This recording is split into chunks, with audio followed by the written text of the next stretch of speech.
不動産屋さんの怪談です。これはある田舎の一軒家で起きたお話です。それは静岡県の山奥にある一軒家で、その一族の本家の長男家族が住んでいました。家自体築何十年という感じで、かなり古く、家を売却することを考えていたのだそうです。ところがある奇妙な理由から家を売ることができないでいました。その理由とは家がしゃべるということでした。その家自体がしゃべるというのです。いろいろ調べても原因がわからず、困り果てた家の所有者 A さんは霊媒師の人に相談することにしたそうです。そこでその相談を受けたのが霊媒師の三田さんでした。さて三田さんは依頼を受けた時に所有者 A さんから家がしゃべる原因を突き止めてほしいとだけ言われたそうです。詳しい話はこちらに来てからということで、三田さんは早速その家に向かいました。さてその静岡県の山奥の某所にある家ですが、三田さんが実際見てみるとなかなかきれいな木造2階建ての家で、そんな古い築年数には見えなかったそうです。家の外観を見てすぐわかるくらいの霊障を受けていると思っていたのですが、三田さんは何も感じ取れませんでした。ただし外からの話で中を見るまでは分かりません。所有者である本家の長男 A さんは平凡な50代くらいの穏やかな男性で、三田さんを感じよく家の中に招き入れてくれました。そして挨拶もほどほどに玄関の中でこんなことを三田さんに伝えました。家がしゃべっている時、何があっても耳を傾けてはいけません。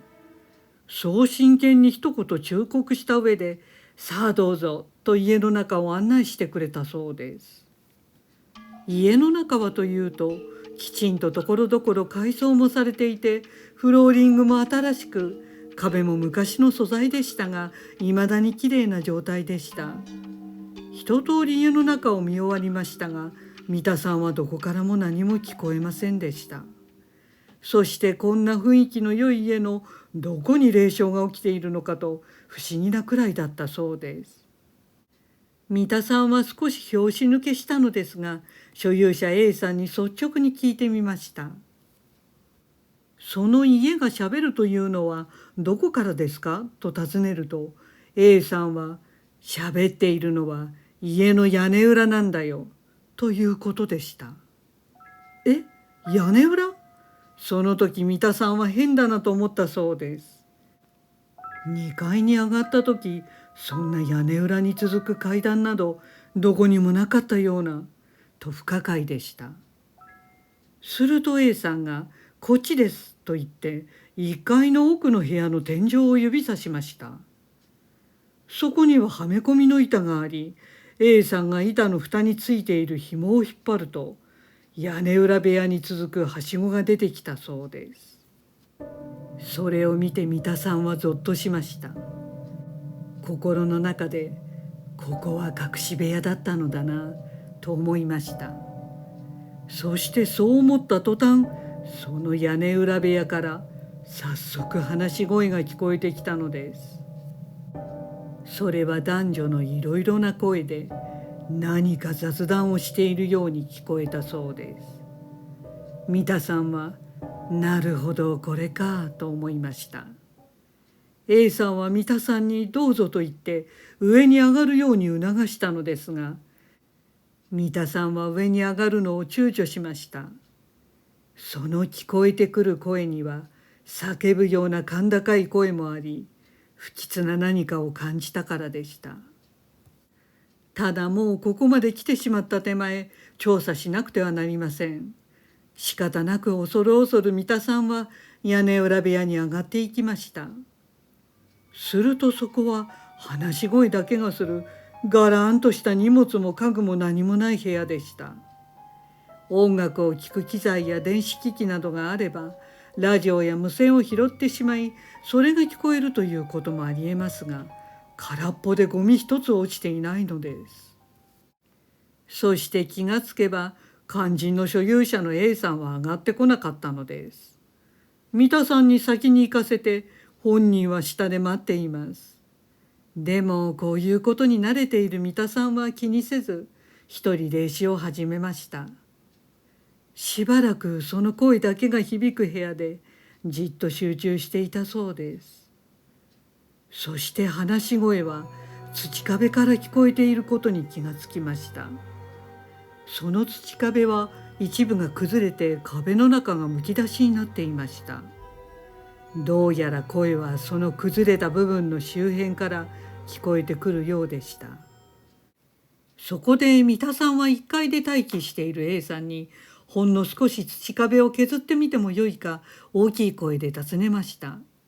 少しなら構わないという返事が聞こえたので、早速持っていた車の鍵で崩れた部分の下の方を三田さんは削ってみたそうです。すると少しだけ削った段階で土の中に何かが挟まっているのが見えてきました。ですから少しだけという約束でしたが、実際は結構削っていきました。